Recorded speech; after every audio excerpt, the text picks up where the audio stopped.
He jumped out of a Boeing 727 at 10,000 feet into a freezing November rainstorm with $200,000 strapped to his body. No parachute training, no backup plan, no trace left behind. And 53 years later, nobody knows who he was. This is the only unsolved hijacking in American history. But here's what they don't tell you. The FBI has a file you've never seen. A mistake so basic, it proves he never survived. I'm telling you this story because something about it doesn't add up. And by the end, you'll have to choose. Was he a genius or just lucky? November 24th, 1971, Portland International Airport, Thanksgiving Eve. A man in his mid-40s approaches the Northwest Orient Airlines counter. Dark suit, black tie, sunglasses indoors. He buys a ticket under the name Dan Cooper. Cash, one way to Seattle. The agent barely notices him. Flight 305, boarding at 2:50 p.m. He takes seat 18C, last row, aisle. 36 other passengers board, families heading home for the holidays. During boarding, flight attendant Florence Schaffner walks past him. He hands her a note. She assumes it's a phone number, another passenger trying his luck. She slips it into her pocket. Then he leans forward and whispers, "Miss, you'd better look at that note. I have a bomb." She unfolds the paper. "I have a bomb in my briefcase. I will use it if necessary. Sit next to me. This plane is hijacked." Her hands begin to shake. She sits down beside him. He opens his briefcase just enough for her to see inside. Red cylinders, wires, a battery.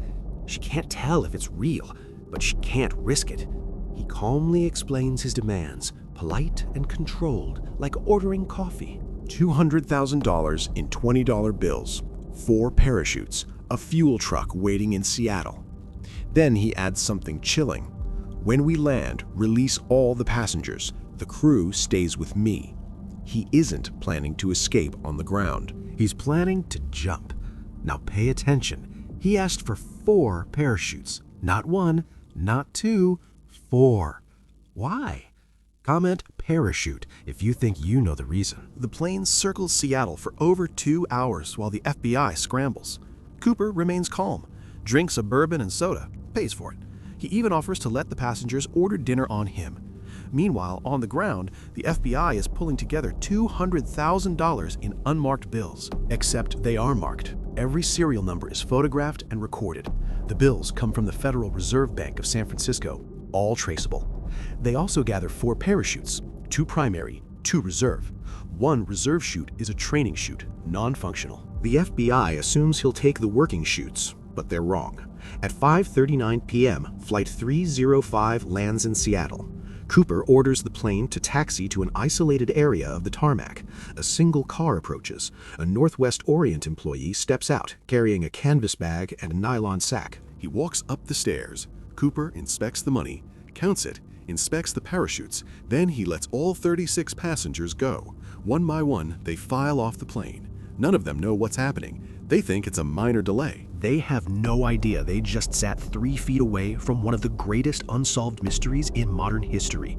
Before we continue, hit like if you think the FBI should have stopped him on the tarmac. Because here's the thing, the agents on the ground wanted to, but headquarters said wait. And that decision is why we're still talking about this today. Now it's just Cooper and the crew. Captain Scott, First Officer Bob Ratachak, and the flight attendant. Cooper gives his next instructions. Fly to Mexico City.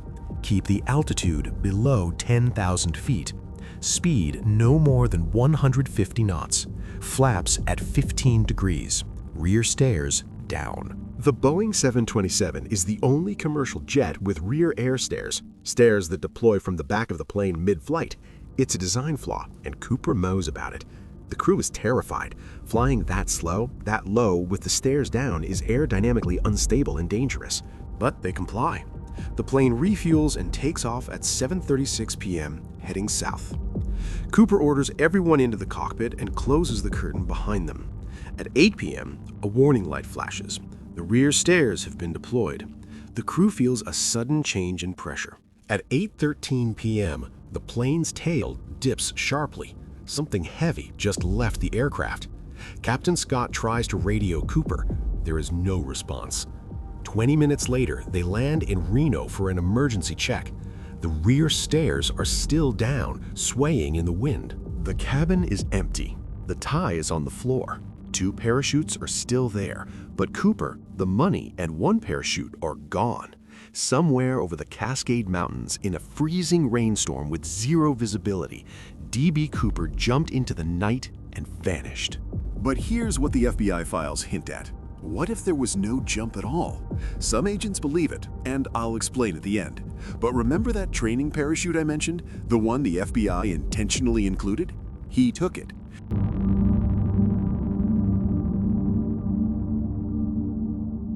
He strapped $200,000 to his body with a parachute that couldn't steer.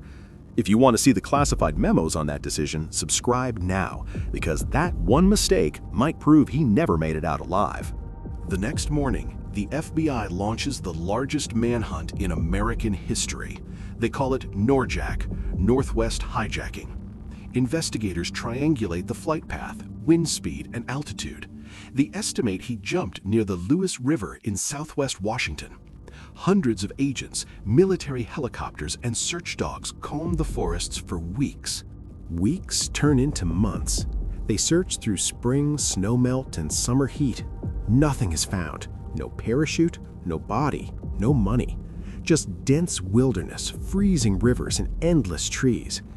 The conditions that night were brutal, with a 15-degree wind chill, torrential rain, and 0 visibility. He jumped wearing a fin suit and loafers, with no helmet, no gloves, and no jumpsuit. He had a 40-pound bag of cash strapped to his body. And here's the detail that keeps FBI agents awake at night. He took the reserve parachute, the training chute, non-steerable, designed for students. It's possible he didn't even know. Experts say the odds of surviving that jump were less than 5%. But no body was ever found. And that's when the theories begin. Theories that don't add up, because in 1980, something happened that changed everything. For 9 years, nothing. No body, no evidence, no leads. The case goes cold, then ice cold. In February 1980, an 8-year-old boy is playing on the banks of the Columbia River near Vancouver, Washington. While digging in the sand, he finds something. 3 packets of deteriorating $20 bills, a total of $5,800. The serial numbers match. It's Cooper's ransom money. And the FBI still has every serial number, all 10,000 bills. If you find one in your grandmother's attic, they'll know, and they'll come for it. So check your old cash. You might be holding a felony. But there's a problem with the money that was found. It was discovered downstream from the suspected jump zone, nearly 40 miles from where the FBI believed Cooper landed. It was buried under 3 feet of sand. How did it get there? Some say the river carried it. Others say Cooper buried it and died nearby. Some believe someone else planted it years later. The FBI excavates the entire beach. They find nothing else. No body, no parachute, no more money. Just 290 deteriorated bills out of 10,000. So where is the rest? The FBI has an answer, but it doesn't satisfy everyone. Before I tell you, comment below. Do you think the money was planted? Over the decades, the FBI investigates more than 800 suspects, but only 3 ever mattered. Here's where it gets messy. Suspect number 1, Richard Floyd McCoy. 6 months after Cooper's jump, a man named Richard McCoy hijacks a United Airlines flight in nearly the exact same way. Same demands, same parachute plan, same method. He jumps over Utah with $500,000.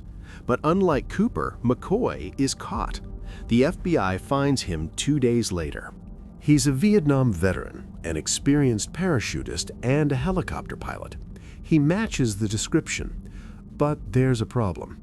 On the day of the Cooper hijacking, McCoy was probably in Las Vegas with his family. Probably. The alibi isn't airtight, and some investigators are convinced McCoy was Cooper. In 1974, McCoy escapes from prison. 3 months later, he's killed in a shootout with the FBI. If he was Cooper, the secret died with him. But before you decide McCoy is your guy, ask this. Why would a trained parachutist take the training chute? McCoy was too smart for that mistake, so maybe he wasn't Cooper after all. Let me know in the comments, if you're a trained skydiver, would you take a non-steerable chute on a night jump? Because that one detail clears McCoy completely. Suspect number 2, Dwayne Weber. In 1995, Weber is dying of kidney failure. On his deathbed, he turns to his wife and whispers, "I am D.B. Cooper." She doesn't think much of it at first, but after he dies, she starts finding things. An old Northwest Orient ticket stub. A 1971 newspaper clipping about the hijacking. He once took her to the Columbia River and said, "This is where it happened." She goes to the FBI. They investigate. Weber was the right age, the right build, from the right era. But his fingerprints don't match the ones lifted from the plane. The FBI closes the file. His widow still believes. But here's what bothers me about Weber.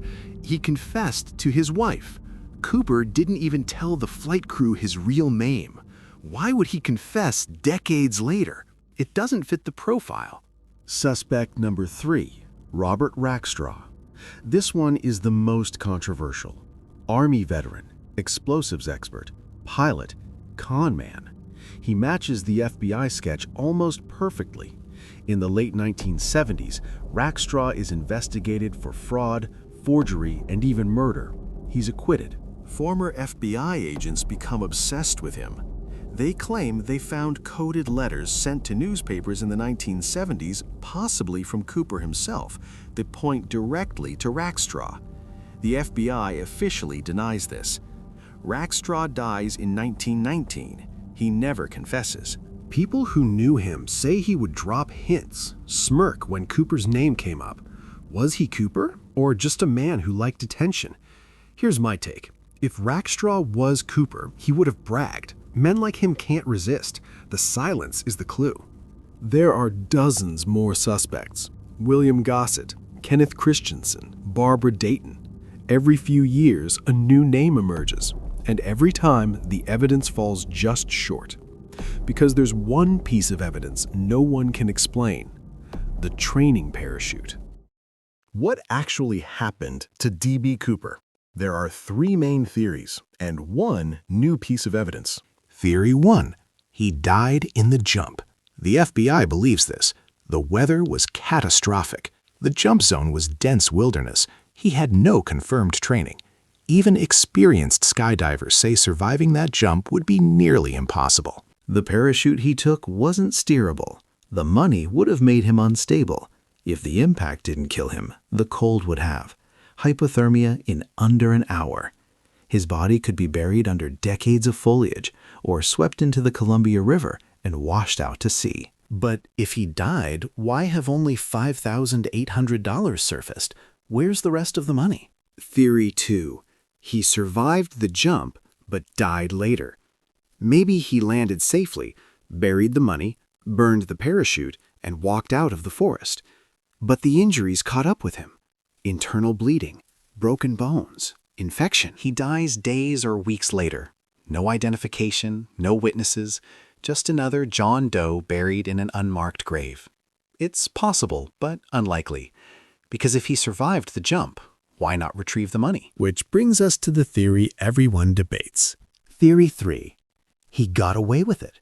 The theory people want to believe. That somewhere, a man in his 90s is sitting on a porch, smiling. That he survived, spent the money, and lived a quiet life. That the perfect crime actually worked. And honestly, it's not impossible. But here's what changed in 2023. A team of amateur investigators used ground-penetrating radar near the Columbia River.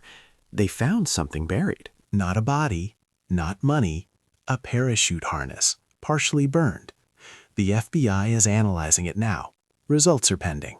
If it matches the missing harness from Flight 305, then Cooper didn't make it out of those woods.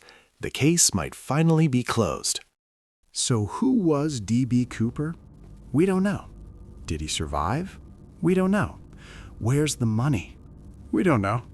And maybe we never will. But here's what we do know. On November 24th, 1971, a man in a black suit walked onto a plane. He handed a note to a flight attendant. He demanded $200,000 and 4 parachutes. And then, at 10,000 feet, in the middle of a storm, he jumped. And the world has been looking for him ever since. So, what do you think happened to D.B. Cooper? Drop your theory in the comments. And if you want more unsolved mysteries like this, hit subscribe and turn on notifications. Because the truth is out there. We just haven't found it yet. One last thing. Remember the question I asked at the beginning? Why did he need 4 parachutes? He didn't. He needed the FBI to think he might take hostages. If he only asked for 1 chute, they would know he was jumping alone. He asked for 4, so they would assume he might take crew members with him. That's why they let the passengers go. Genius or desperation? You decide.